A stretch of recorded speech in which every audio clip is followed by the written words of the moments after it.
one decision can do in the chain of events, right? The decision to go for it on fourth down. Caused all of that. It caused every bit of it, but it showed confidence. Hey, I've got confidence. Nowhere to escape, and he goes down. It'll be a loss of 7 on the sack, and it brings up second. And they went empty backfield, and because of that, nobody was there to pick up the blitz.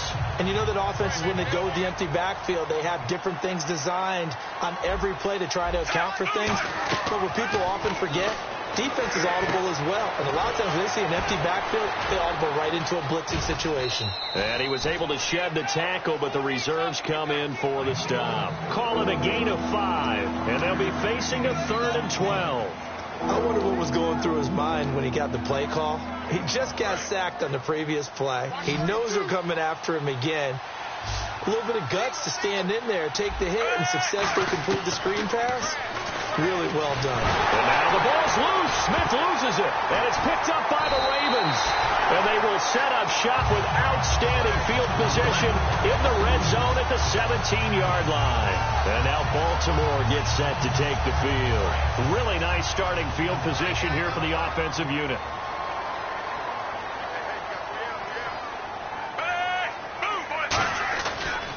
And they'll run it here.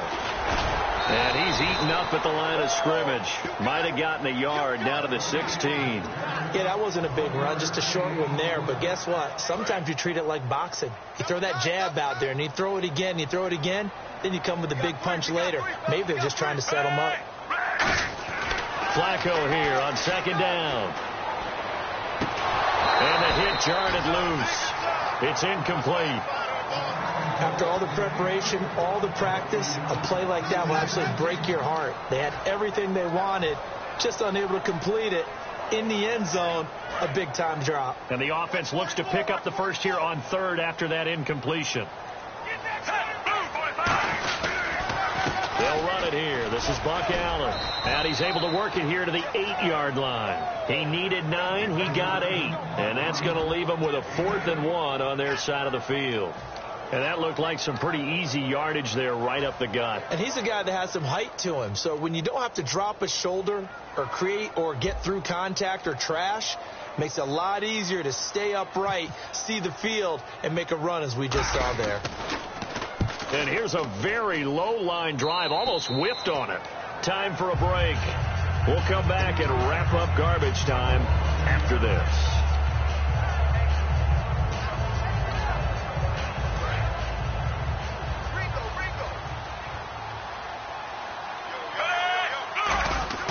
Now a play fake here on 1st down. Over the middle, and it's incomplete. Macklin, the intended receiver, and that'll bring up 2nd down. It appears that the pressure is affecting him today. Normally, he knows exactly when to get rid of the football, but today, because he's been hit a few times, he's getting rid of it a little bit too quickly. And this time he's got the hook up. It's complete. A nice pickup there of 11 yards, and it'll move the sticks. And, boy, they had high praise for this rookie receiver when we asked the coaches about him, didn't they? They certainly did, and obviously they liked his measurables, otherwise they wouldn't have brought him onto the team. Height, weight, speed, all of that. But how about what they really said? Competitiveness. That's what they really liked about him. The way he goes after the football, competes for it, and decides when it's in the air, it's his and only his.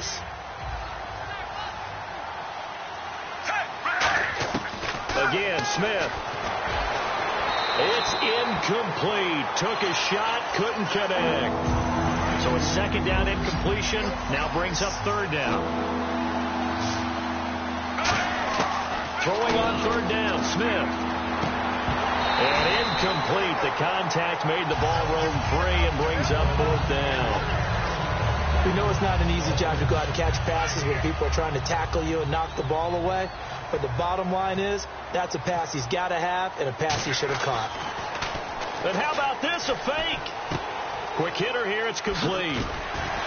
But he will not make the 1st down marker. That'll be a turnover on downs. And now Baltimore gets set to take the field. They have the big lead here late. They protected their home turf well, didn't they? They certainly did, partner. And just think about how good that feels, because every team has a goal when they start the year to win at home. All right, and sometimes you don't win all of them, but they managed to get that done today. Just think about your routine state. And we've seen it all now. It's a fake. And he's going to let it go deep. Into a double team, and it's intercepted. Picked off by the free safety, Eric Berry. And a big turnover there as his guys will get the football back. The Chiefs offense now making their way back onto the field. They're down big here late. I don't know. You just one last drive here for pride. Some people like to do that. I remember playing for a guy once. We were down huge, and someone said, "Coach, what do you want to call?" He just waved a hand like, who cares? Let's get out of here and do something some other time. But some teams like to do something at the end to feel a little bit better as they continue to move forward. Oh, they flip it to the kicker. He looks like he's going to throw it. Oh, and this is going to wind up a safety. Well, this O-line, they've had trouble with the pass rush all game long. This time it cost them 2 points. I mean, you've got a quarterback back there who's running for his life, and he's had no time to throw the football. They've sacked him time and again, and this time they do it in the end zone. You said it, partner. No time, none whatsoever. Taken in at the 22. And now Baltimore gets set to take the field. They have that feeling that has to be the best. You just go out and complete control of this game here for hopefully one final possession. And it's the culmination of preparation that began with something along the lines from the head coach of, we're going to win this weekend, and here's how we're going to get it done. Oh, they flip it to the kicker. He looks like he's going to throw it. And the gamble fails. It's incomplete.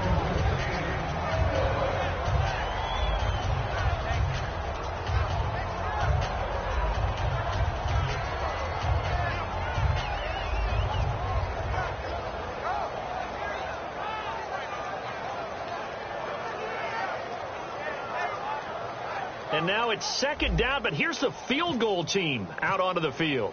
Oh, they flip it to the kicker. He looks like he's going to throw it. And he will lose yardage here back at the 23-yard line. He went backwards 7 yards, setting up a tough third down.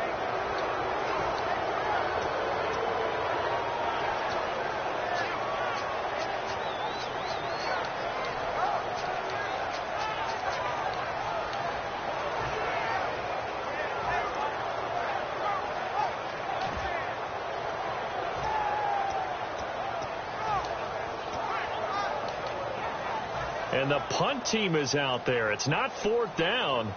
Maybe the cold weather here freezing their brain a bit. And what in the world? Now they're going to fake it. And that'll be incomplete. But remember, crazy situation here you don't see often. Not fourth down yet, so they will keep possession. Well, partner, there's something special about a game in the snow. Just always fun in these elements, although a little chillier up here in the open-air booth. The only thing that's not fun is that we got the mid-game notification that our flight was canceled tonight, but we'll deal with that later. It was really a fun game to watch, though. It was, and there is something special about games played in the snow because the element of surprise really kicks in. You don't know how they're going to handle the ball, if someone's going to make a dramatic play just out of nowhere, and all of a sudden it just changes the course of things. But a big shout out to our crew to make sure that we were comfortable up here, as comfortable as one could be. In these elements, they took care of us and made sure we were dressed properly.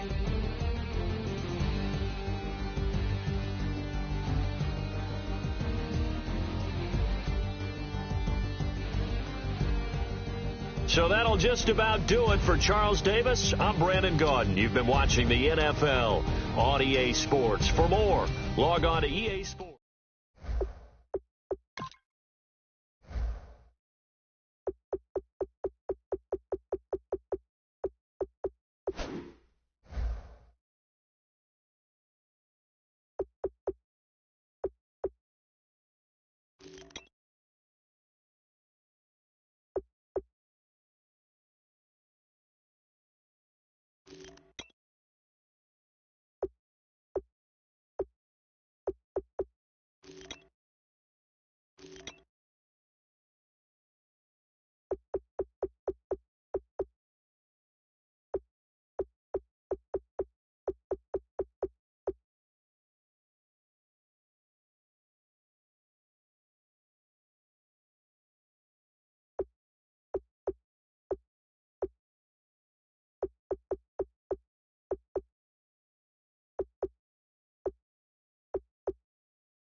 family.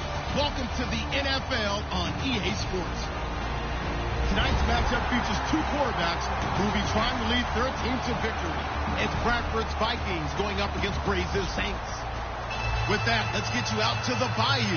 We're standing by as our commentary team of Brandon Guyton and Charles Davis. First opened back in 1975. There's a look inside the iconic Mercedes-Benz Superdome in downtown New Orleans. Today, we've got a good NFC matchup on tap between the Minnesota Vikings and the New Orleans Saints.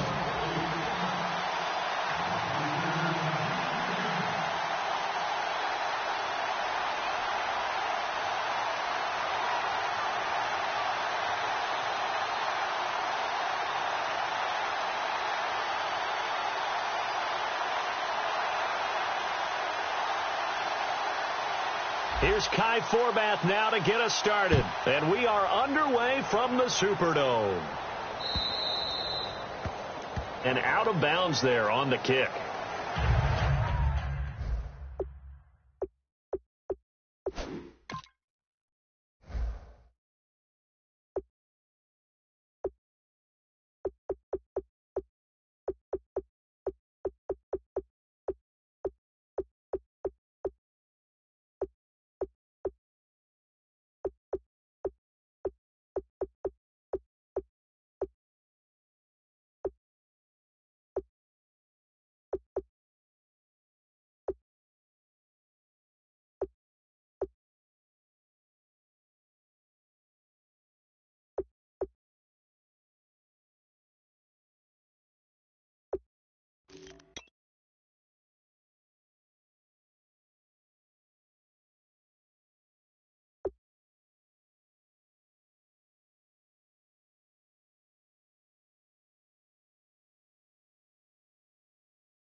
Brees hands to Ingram. And he's going to be stopped here on this first play as he gets it to the line of scrimmage and no more. Making the stop there, Danielle Hunter. The headshots here are the offensive unit. And what about Brandon Cooks? If he's not a 1,000-yard receiver every year he's healthy in the league, I'll be surprised. Came out of college wanting to be a pro, studied all the best receivers in the NFL before he even got to the league.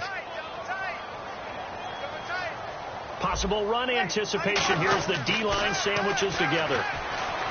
Now Brees. It's caught left side by Cooks. 8 yards on the completion, but now they face third down. In recent years, the slot receivers really gained stature in the NFL because they can do so many things. Yes, they can line up wide like your normal wide receiver, but to have that kind of courage and toughness to run routes in the middle of the field and become dependable targets for their quarterbacks and move the sticks, those guys are worth their weight in gold. And able to pick up the first across midfield to the 47. 5 yards on the play there as the drive will continue. I don't know about you, but that almost felt like old-time football there. 3rd and 2 is not necessarily just a running down anymore. A lot of times they want to throw the ball. They went back to the roots and powered forward and got the first down.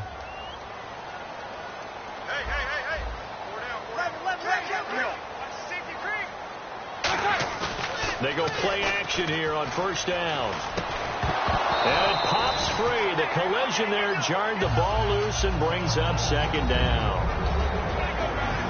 And a look at the Vikings defensive unit. Anthony Barr almost defies description at times. He's built like a defensive end, but he plays outside linebacker and does it quite well.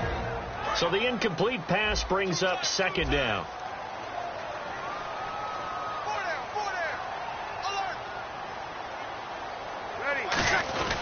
Brees gives it up to Ingram. And they'll bring him down after just a short pickup. For Ingram, he topped the 1,000-yard mark this year for the first time in his 6-year career. Didn't he just come out of Alabama last year? That's what it feels like, right? I mean, hard it's to amazing. believe 6 seasons he's had. Won a Heisman Trophy there, finally over 1,000 yards as a pro, and he increased his number of long runs, becoming a much better ball carrier into the secondary. Now Brees on third down. It's complete to Prater.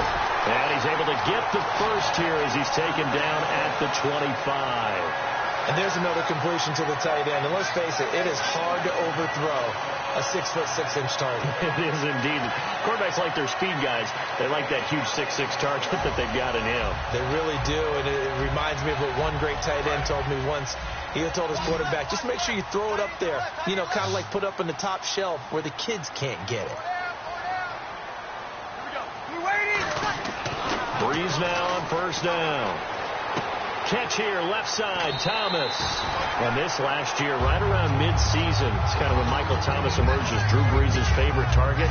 And he finished leading all rookies, 92 catches, over 1,100 yards. And one of the things I remember most about learning about Michael Thomas last season when I did a Saints game was finding out how much winning meant to him.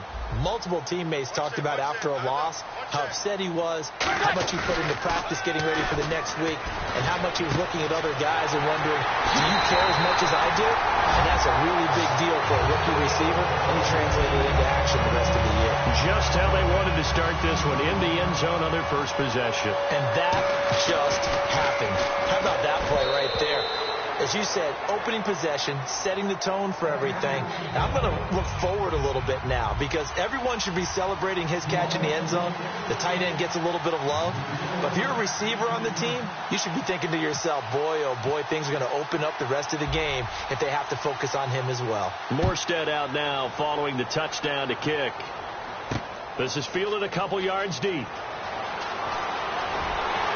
And he'll be brought down at the 23, make it the 24-yard line.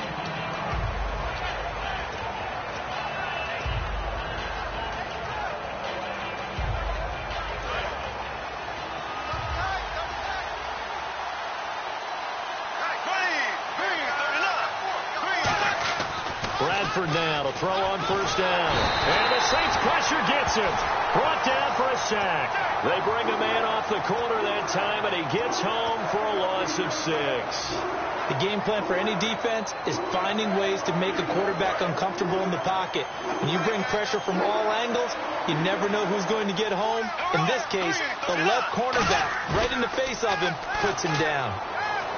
He's going to fire one deep, middle of the field. And incomplete there. A nice hit. Jars the ball free and brings up third down. Time to feature the offensive starters and to give some love to the tight end, Kyle Rudolph. He's been to the Pro Bowl already, battled a few injuries, but he's back and better than ever. Has added a little yoga to his regimen in order to make it more nimble.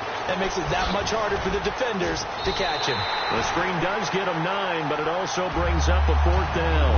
They dialed up the screen pass on third down, and for a second it looked like it was all going to come together, and they had a chance to pick up a first down, but the defense got there and finished it off.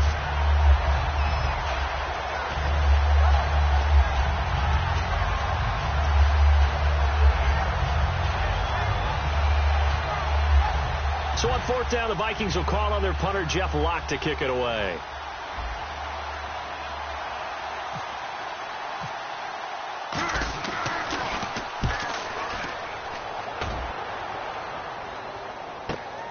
They'll look to set up his blockers. Give him 11 yards that time on the return. And the Saints will take over with a first down and 10. Back out onto the field now comes the New Orleans offense. And that last drive, a long drive, but not just that. They had a great air attack going. Do they stick with that? I would think that they would, because if they were confident enough to do it on the last drive, starting backed up in their own territory, why would you change anything? They've got to be confident about what they're presenting and continue to do so. Yeah, because the secondary, they really look clueless.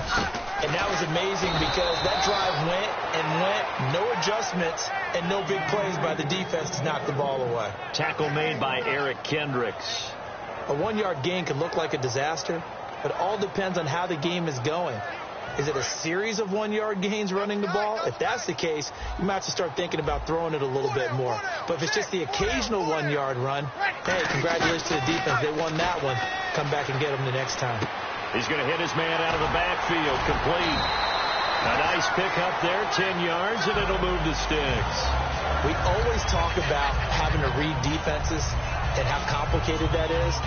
Well, this was an excellent read. Read the pressure and got rid of the football before it even got to him for a nice game. And when they're blitzing like that, running back usually a good spot to go with the football? Without a doubt, because he's right in your sight line or he's near you. So you're able to just get it to him easily. And once he gets in space, that's usually a good matchup for him. It'll be a pickup of 10 yards. And that'll bring up a second and just about a few inches here.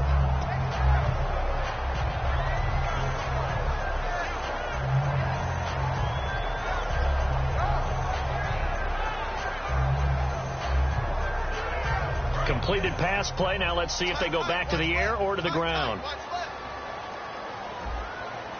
Four down. Hey, you waiting? Right there. 54. Travaris Cadet, his first carry. And he is met at the line of scrimmage, and he goes down right there. They'll lose a yard, and it brings up third.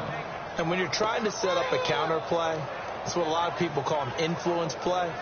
You're really hoping those defensive linemen are really agile that day. If they stayed out late the night before the game and they're not moving as fast, it's a lousy call, because that means they're just going to sit in the hole that you hope to create just by the movement of your offensive line. And there they got the ball to the outer third of the field, but tackled behind the line of scrimmage. Yeah, things get stacked up in there. If they don't move as well as you want them to, you're probably just trying to escape and couldn't get away. Throwing for his running back, and he's got him complete. And he gets it to the 34. Good enough for the first. It's a pickup of 16 there, and it'll lead to a new set of downs.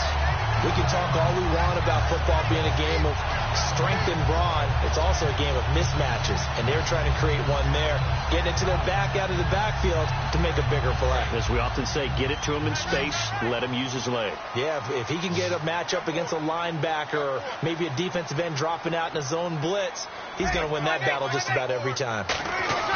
On 1st and 10, here's Breeze. And Cooks has it over the middle. And brought down, but not before they're inside the 25. It's a nice completion, a little bit of run after catch as well to create the yardage that they got. But it is so tough to cover that route, the drag route, because they run it at varying speeds. Because the key is to create hesitancy on the defender's part. Always so empathetic for those DBs, aren't you? With Charles Davis, I'm Brandon Gaudin. It's Saints football to begin quarter number 2. And they're on the move here. They've got it 1st and 10.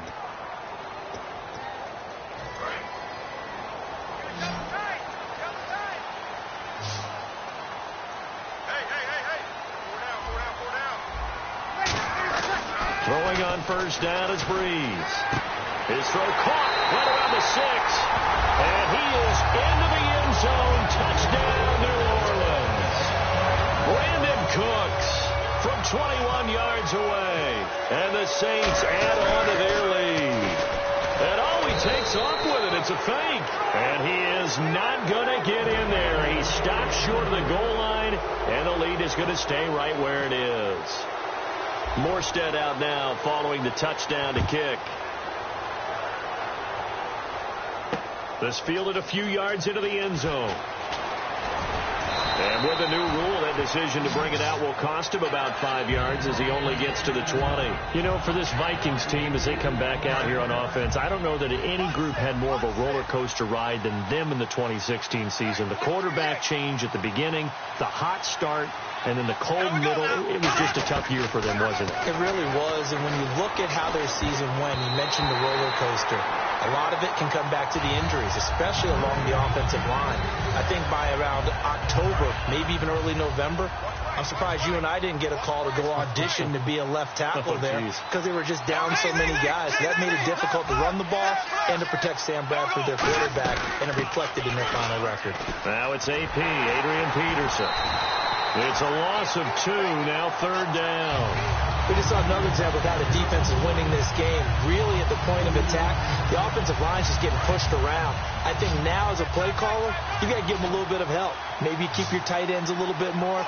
Maybe the running backs help you a little bit with the pass blocking. But you've got to help them get some confidence because you can't abandon the play calling right now. Bradford to throw it. Going down the middle, and it's complete. And he's brought down after a good gain. And a big 32-yard play on 3rd. Fresh set of downs here.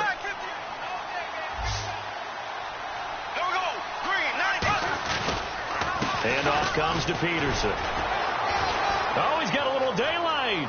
Adrian Peterson off to the races. Touchdown, Vikings.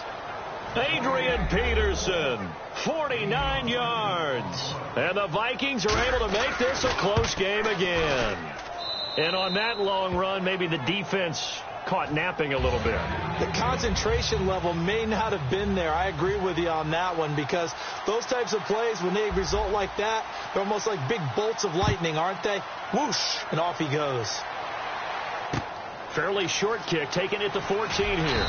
And he'll make it across the 20 as his guys will set up shop at the 23-yard line.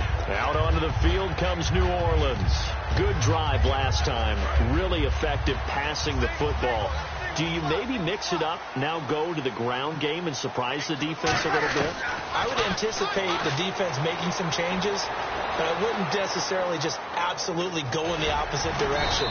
They're doing so well throwing the ball. Yeah, why I wouldn't change it up until they showed me a reason to do so. Now, that was not a bad scramble there on 1st down. He didn't force it, nor did he throw it away. He was able to take off, and now he made it a very manageable 2nd and short.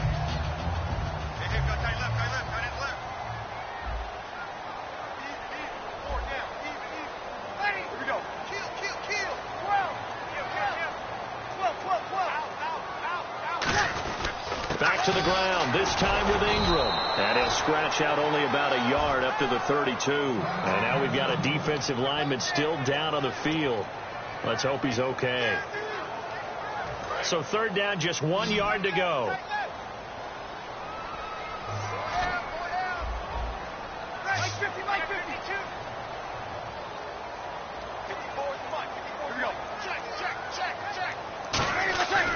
Breeze to throw on 3rd and 1. And he'll be hit as he releases it, and that'll fall incomplete. third down is a down. Both sides know they absolutely have to win. And the name of the game for the defense is pressure on the quarterback. But pressure on the quarterback with contact, that's how you end up winning it.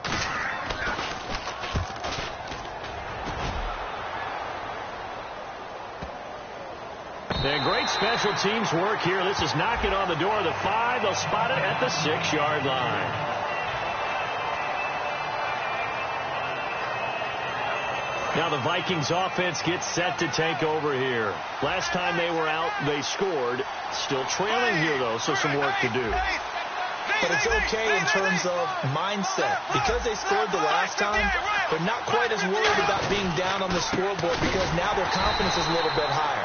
They feel like they've got something going, and they feel like they can attack again and put more points on the board. Are you scoreboard watching if you're the offense, or are you just focused on this drive?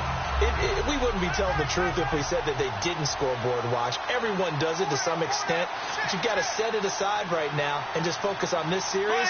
That'll take care of the scoreboard if they punch it into the end zone. Back near the goal line, Bradford. And his throw's going to be incomplete. Out of the backfield, Adrian Peterson was the intended target. And now it's third down. I think that's a big-time play there because the slant route is really hard to cover because the timing is so quick. But able to see it, diagnose it, and get to the football, that's why he was able to bat it away.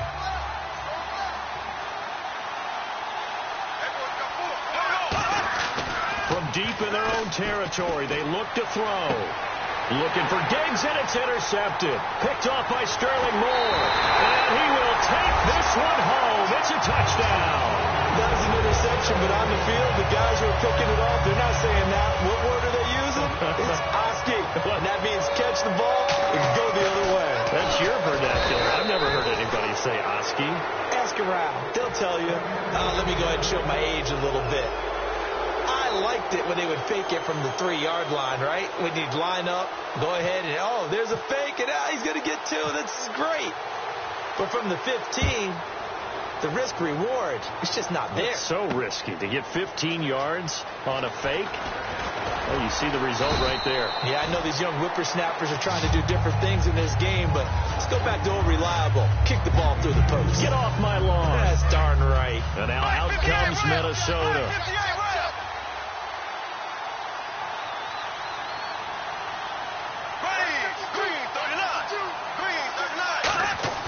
Now a play fake here on first down. And he's got the hook up here. It's Kyle Rudolph. 7 yards, the pickup on the pitch and catch.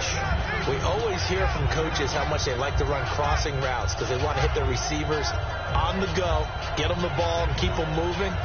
How about when you hit a tight end that way? Okay, the receivers are going to run past you most of the time. The tight end, they can do their damage a different way, break a few tackles, and really scatter some people, can't they? Now a second down throw for Bradford. And no escaping this time as he'll go down. They got him for a sack. Boy, he came in off the edge so quickly there. Look out, because that's exactly what it was being shouted by the offensive lineman to his quarterback because he had no chance to block him. And the offense now will try to regroup after the sack on second down.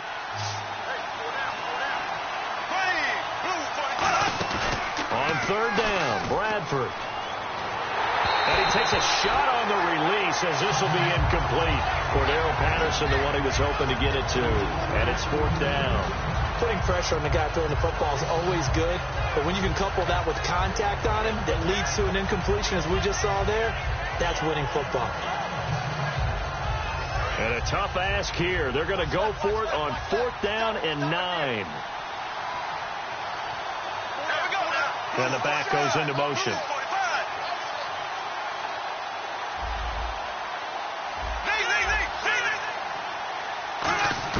They'll indeed go for it. It's Bradford. He's going to flip one out here to his running back. 12 yards is the pickup there. And on fourth down, they're able to convert and move the sticks. I don't know if I agree with that. I guess they don't care if I agree with that. But, boy, you have to be surprised by that, right? I definitely was surprised that they decided to go for it in this situation. But and no escaping this time as he'll go down. They got him for a sack. Donnell Allerby from his outside linebacker spot, forcing the sack for a loss of 8.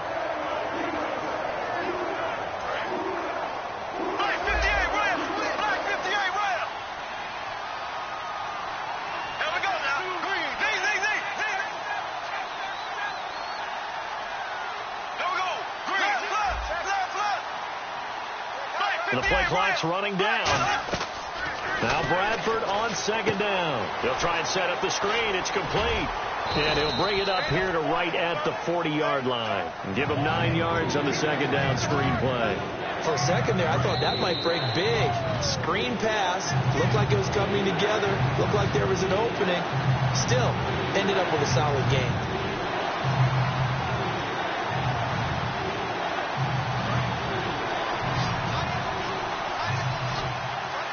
And defensively, it's a nickel formation here on 3rd down and 9. Bradford from the gun on 3rd down. And he couldn't hang on to it through the contact. Incomplete. Even in today's NFL, when we think of the tight end position now as really a glorified wide receiver, we're still asking a lot of those guys. They have to block as well, and every now and then, they don't come down with the football. Here's Jeff Locke now. On for his second punt. He'd take a repeat of his first.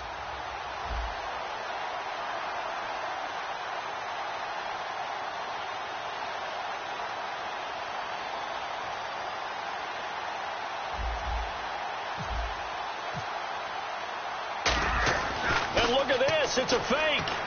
And this is incomplete. A huge gamble, and it does not pay off. The dive unsuccessful. The big fella can't pick it up. Out onto the field comes New Orleans. And a great spot to start this drive from here.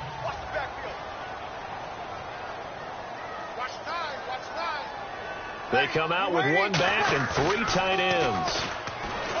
They go play action here on 1st down.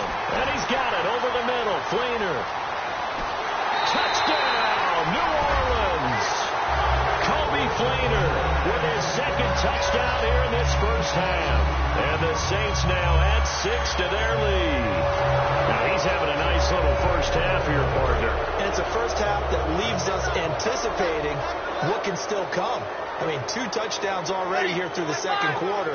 There could be plenty more before this game is over. Breeze now. And this is going to be caught. It's good.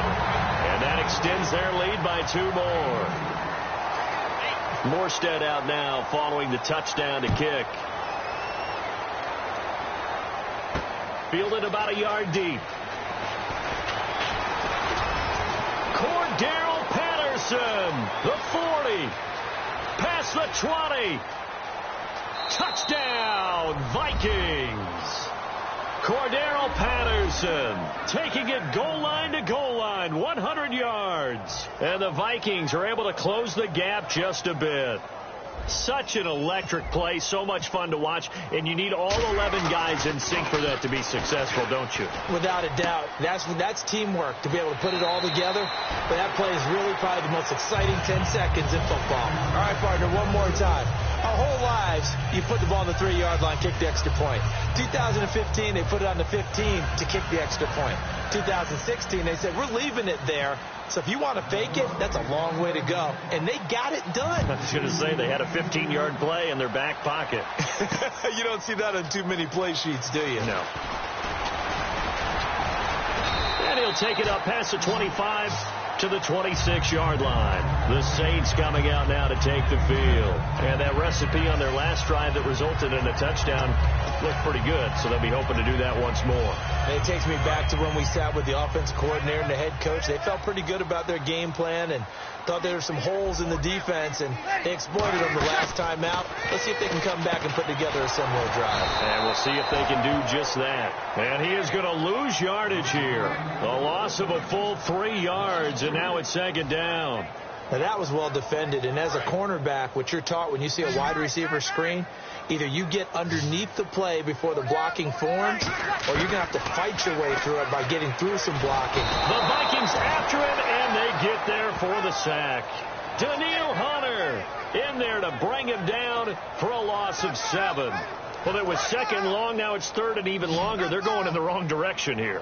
Because they're moving exactly the way they want to, but you're exactly right. Definitely going in the wrong direction for the offensive guys. Caught by Snead over the middle. He'll get 17 back there, but it'll still lead to a 4th down. Boy, they had a lot of real estate to make up there, but what a big-time play for them. Nice completion, excellent game. Now they're in fourth and manageable. Just a little short, though, with that marker. Here's Thomas Morstead now, as he'll kick it away for the second time. And how about this, a fake? And a quick throw here, that's complete. And the fake will work. He's going to have a first down. Now hold everything here. We're going to get a timeout by the offense. It's just their first, so they'll have 2 remaining here before we get to halftime.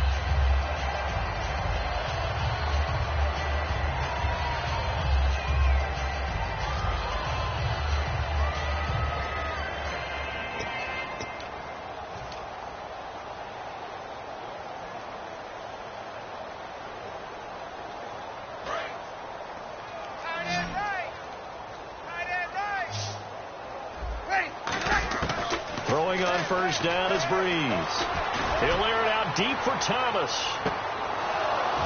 Into double coverage, and it's intercepted. Picked off by Andrew Sendejo. And his guys have got it back at the closing stages of the first half. The Vikings now heading onto the field. And with time quickly fading here in the second quarter, not sure how aggressively, offensively they want to play this. I think we'll find out just how much they trust their guys in this situation if they decide to take a shot.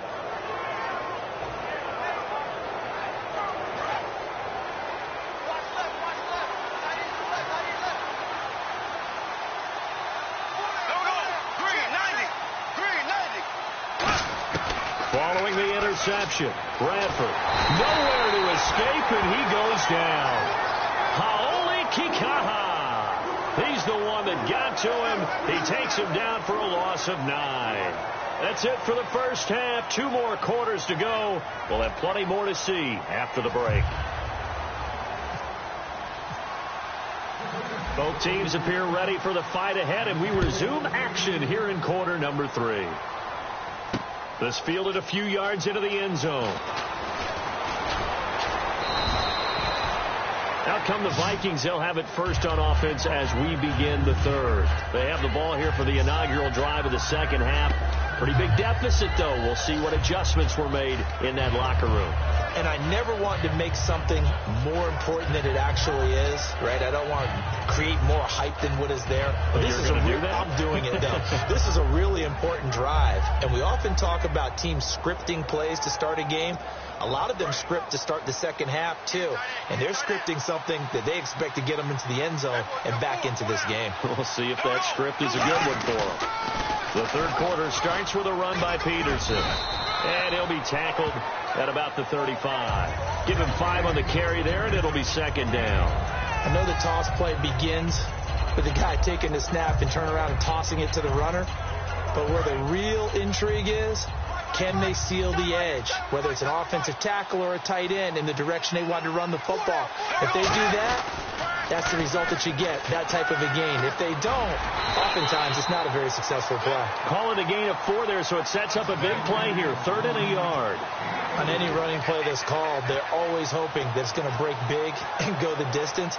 But when you get a nice gain like that, you're able to do so many things anyway. You can come back and run essentially the same play again, continue to move the ball on the ground, or you can decide to throw the ball now because usually you have the defense back on its heels. They'll run it. Here's Peterson. And he will have first down yardage as he's brought down at the 41. 3rd and 1, partner. No need to be fancy there. Just use some force and move forward and pick up the first down.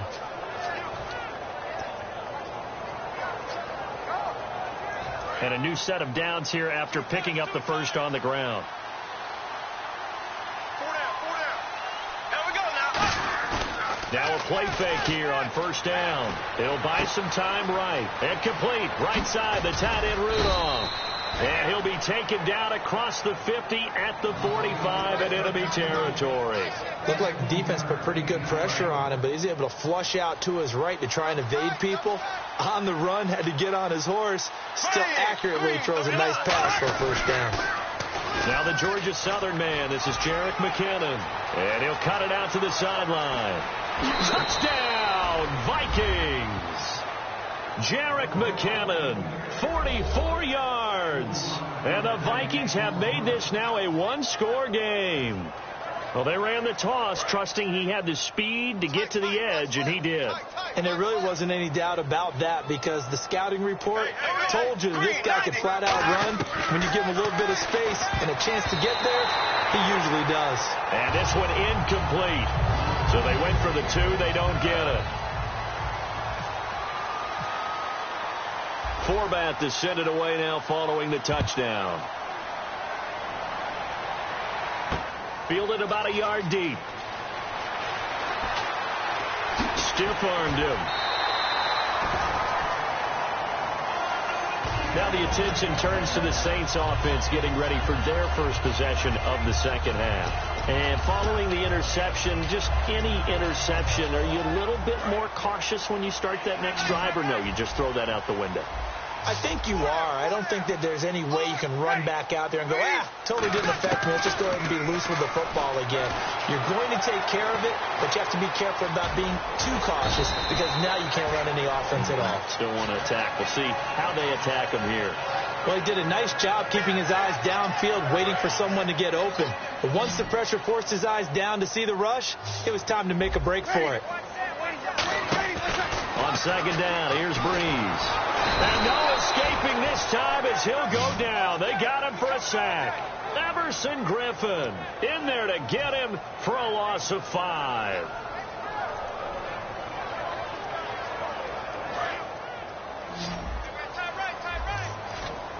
And the Vikings with an extra defender in the secondary on third. Playing coverage here. This is caught. It's Cooks. And he's got the first down yardage there as he takes it just across midfield. I don't care how many times we see it. I still get a kick out of watching quarterbacks and receivers do the pass tree in pregame warm-up. But I always remember that when we go to practices, we see that after practices as well. They really tune it up, don't they? They tune it up. They know why they do it for these situations. First down. And they build that trust, and that's why they're able to find him in this type of a situation. In my book, that's running the ball well, but with intelligence. How about him keeping the clock moving, staying in bounds? Yeah, even though it's the third quarter, you're thinking ahead, aren't you? This is where your running game can really help you with a lead in the second half. I agree totally. It's not just end-of-the-half situations that you worry about the clock. It's throughout the game. And with a lead, stay in bounds. Make them fight harder to try and catch you. They'll wind up losing 3. And now it's third down.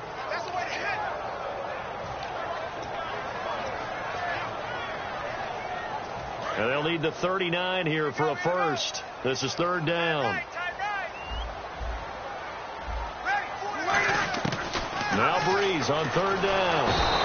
And the pressure gets to Breeze as he's taken down. So Breeze is going to stay out there. And they're going to go for this on fourth down.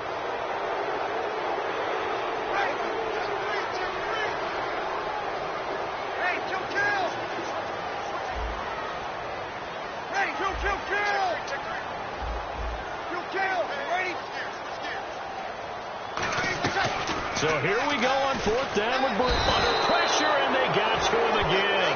Linval Joseph in there to get him his second sack now of the afternoon. The Vikings offense now, they get ready to head back on the field. And they're hoping to capture some of that magic they had last time out when they were able to put together a scoring drive. But they're still down here, Charles. Not the major concern, though, because of what you talked about. They scored the last time out. They feel good about themselves. They feel like their game plan is now in effect. They know how to attack and what plays they want to put together. But they've got to keep it moving in the right direction because, as you did note, they are down on the scoreboard.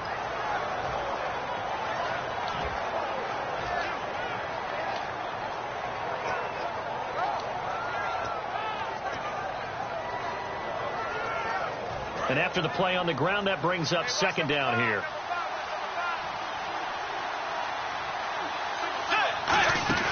Now it's the backup, Bridgewater.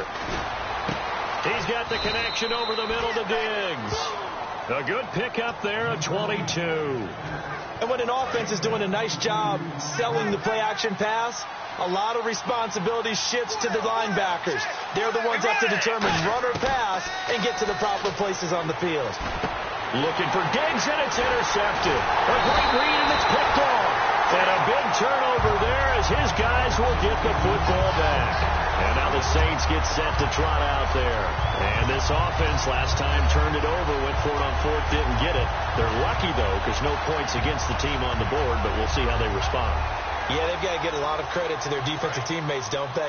They had their backs on that last series, and because they did so, that allows the coach to still stay aggressive on offense and maybe go for it again in a similar situation. I was going to say, maybe makes that offense feel good when you know you've got a defense making stands like that. Yeah, that'll loosen up things a little bit, won't it? Maybe you'll play a little bit better the next time you have the ball. See if they stay on the ground for second down.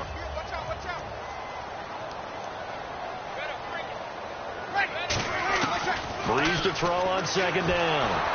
Nowhere to escape, and he goes down. The corner blitz gets there as he goes down for a loss of 7. You never want to give up a sack. From the O-line's perspective, they hate it for several reasons, especially because they felt like they let little brother down back there in the pocket. Oh, no doubt. They have a ton of pride, and they go into every job wanting to keep that guy clean. They want that uniform with no grass stains, no dirt, nothing on it, but it's really, really difficult. You're talking about some terrific athletes who are trying to put him on the ground. Here's Thomas Morstead now as he'll punt it away for the second time.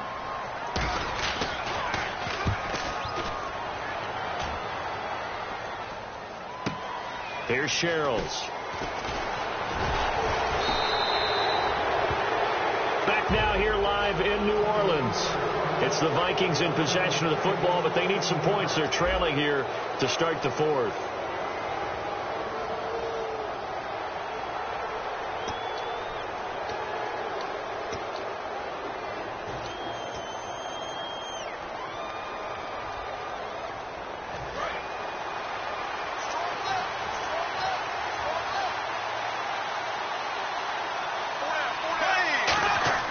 Trying to shake off the interception from the last drive. He'll look to throw. And Rudolph has it left side.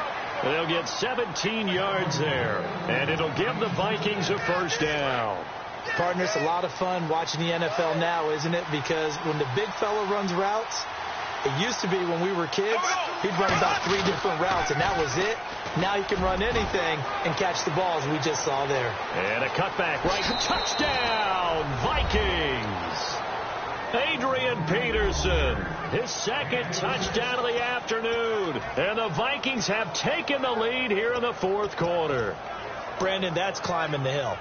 And not only climbing it, but finally getting to the top and over. What a comeback. What a comeback indeed. I mean, Charles, that was a 3-score deficit at one point that they were facing. And let's face it, many times teams in that situation, they pretty much pack it in for the game. Okay, they went for the fake off of the extra point attempt. It's a long way to go, and they didn't get there. Didn't get it completed successfully. Did someone dare them to do that? Did someone double dog dare them I was to do going to that? ask you, maybe they saw something on film, but and all deep in his own territory. He coughs up the football. And they're going to bring this one back. It's a fumble return, a scoop and score for the Vikings. So problems here on special teams, and it results in the scoop and the score. They talk all the time on special teams about keeping your head on a swivel, trying to see the whole field. Hard to do when things are going that fast, bodies all over the place. You're just trying to find the right guy to align yourself with. On that play, wow. And you can bet they're preaching 2 hands on the ball here as the kick's away following that fumble return. This is fielded a couple yards deep. And he'll wind up about 4 yards shy of where he would have been if he had taken a knee, as they'll start at the 21-yard line. The Saints offense now, they get ready to head back onto the field. And on the last go-around, they really couldn't get anything going. They had to punt from deep inside their own territory, which means you're going to lose the field position battle as a general rule. What they're looking for now is a little more consistency, move the ball at least a few times on offense, get a couple of first downs, and hopefully flip the field. They're just something to build off of. That's what they're looking for here.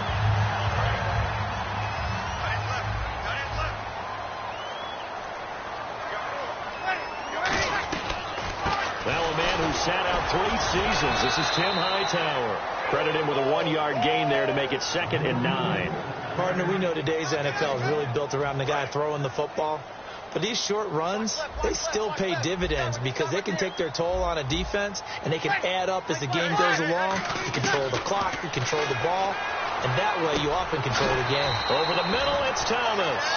It's a 9-yard pickup on the play, and that's going to make it 3rd down and less than a yard. And just a small glimpse there as to why they like this rookie so much. And that's why they lit up a little bit in our meetings with the coaching staff, didn't they? When we talked about him, they did. Yeah, they like his work ethic. This guy's running every route well in the route tree and getting better at it all the time, really honing his game.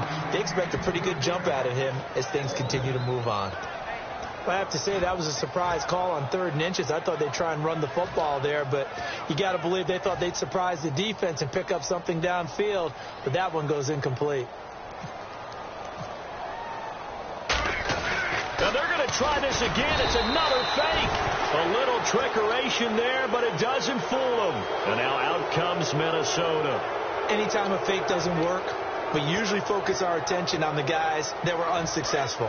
But how about the defensive guys? They have to plan all week. They have to prepare all week. Special teams, they look like they were educated for that one. Educated on their toes and getting a big stop. Wide open receiver complete. Touchdown, Vikings. Adam Thielen, 37 yards. And the Vikings find a way to stretch their lead. And there they got him the ball. Just get it to him, let him do the rest. He probably said that to his quarterback as he broke the huddle. I like the play call. Just get it to me. I'll take care of the rest of it. Helping out his rack, right? RAC. Run after catch, and he loves that, and he's going to carry that in at contract time.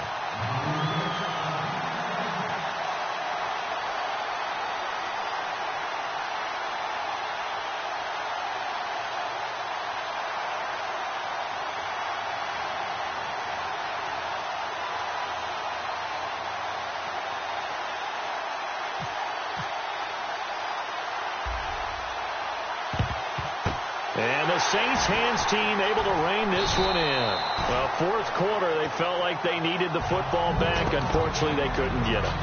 And I know we brought analytics into the game, and someone has said here that the data says that when a team's expecting an onside kick, 80% of the time, the team expecting it, they do actually recover the ball, which is what we saw here. I just wonder if that number is much more of an anecdotal type of a number. Kind of like when the coaches tell us, well, when you score on special teams, 93% of the time you win the game. I'm still waiting to see that number is.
Empirical.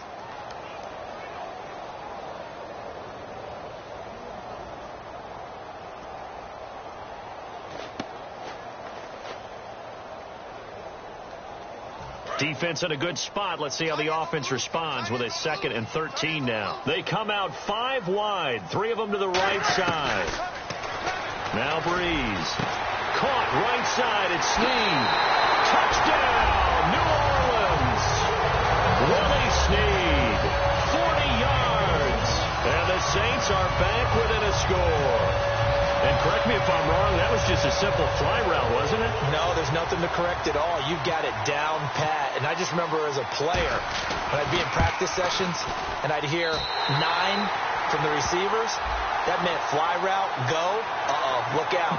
That was the 9, and he just kept going all the way into the end zone for the touchdown. Morstead out now following the touchdown to kick.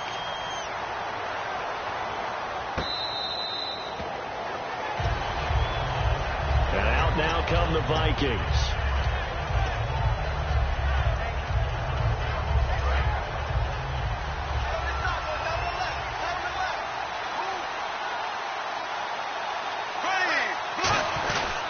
They start the drive with Peterson. Only a couple there, so he'll be brought down about the 28. Some of the most unselfish players on any football team, defensive tackles, because we ask them to just eat up blocks and allow other people to make tackles. But when he can make a play himself, as we just saw there, that's a big day. 7 yards to go on second down.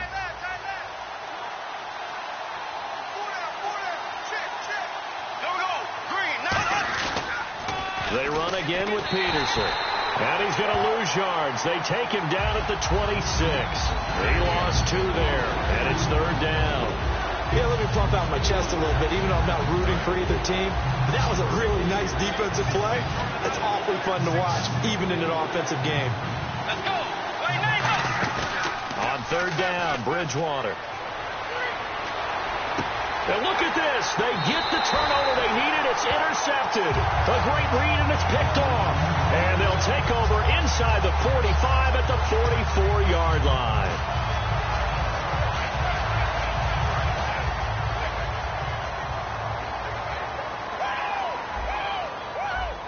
Shipped together here from the D-line. So after the INT, it's Breeze. And he's got it over the middle. Fleener. A good pickup there. 8 yards on the first down completion. Now that's staying ahead of the chains. Really good pickup on first down, hitting the tight end there. Now brings up a second and manageable. Just found a hole in that zone. On second down, here's Breeze. And Josh Hill has it. And down he goes, taking it inside the 10 to the 7. He got 29 yards that time. And, of course, the quarterback in this situation, he's realizing time is becoming a factor. Let's see if they can get some points on the board here late. And a nice pitch and catch to pick up the reception against man coverage. Both of them read how much yardage they needed. And, a crusher there as it's intercepted. Picked off by the linebacker, Eric Kendricks. And now out comes Minnesota. And following the interception, we'll see what they can put together on this drive. I can hear my old college coach right now. He always used to tell us before every game, the team making the fewest mistakes will win. What they're hoping is that that last mistake is their only one of the game. Coaches, that's all they talk about, turnovers, right? Minimizing those and maximizing opportunities. Time for a break. We'll come back for the electrifying conclusion after this. So here we go, 1st and 10 now.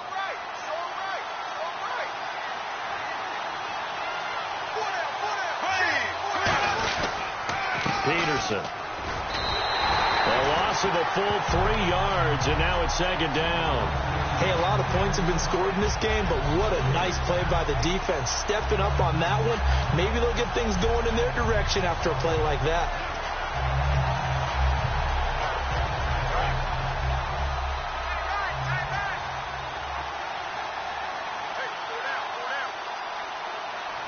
They come out here in the eye. Throwing here, Bradford. He's got the connection over the middle to Diggs. Good pickup there, 26 yards. Love the call by the offensive coordinator, recognizing the situation very well, calling for the play-action pass, and completing it. So after that big gain, let's see what else the offense has up its sleeve.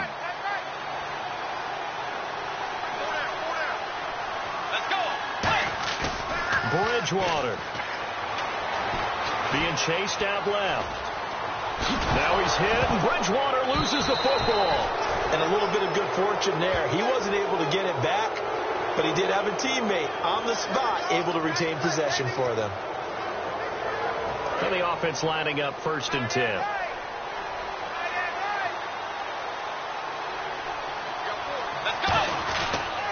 Back to the ground. This time it's Peterson. 3 yards on the pickup there, and it'll be second down.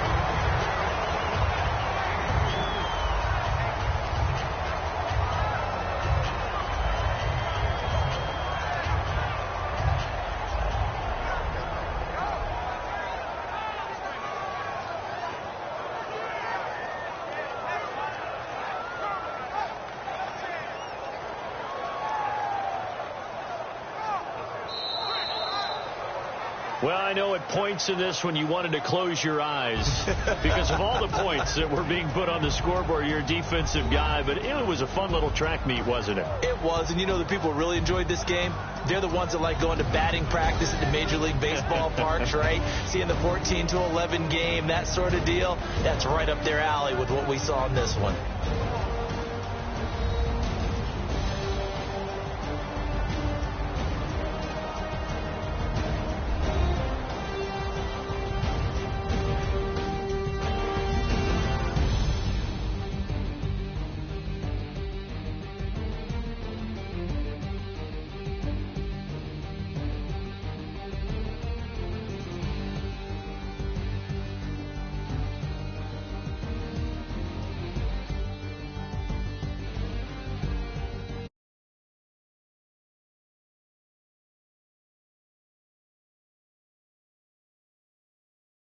I'm Brandon Goff. Watching the NFL on EA Sports. For more, find us on Twitter @EA Madden NFL.